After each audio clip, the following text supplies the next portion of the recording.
Mga awit 12, sa punong mga awit ayon sa Sheminith, awit ni David. Panginoon, sapagkat wala ng sino mang banal, kami ay tulungan mo, sapagkat ang mga tapat ay naglaho na sa gitna ng mga anak ng mga tao.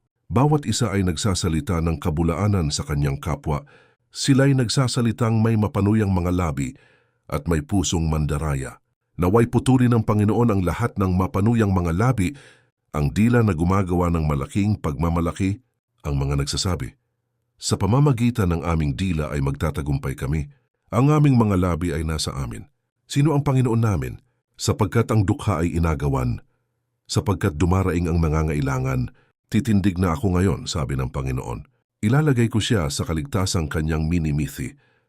Ang mga salita ng Panginoon ay mga dalisay na salita, gaya ng pilak na sinubok sa horno sa lupa, na 7 ulit na dinalisay. O Panginoon, sila ay iyong iingatan. Iingatan mo sila mula sa salinlahing ito, magpakailanman. Gumagala ang masasama sa bawat dako. Kapag ang kasamaan ay naitataas sa gitna ng mga anak,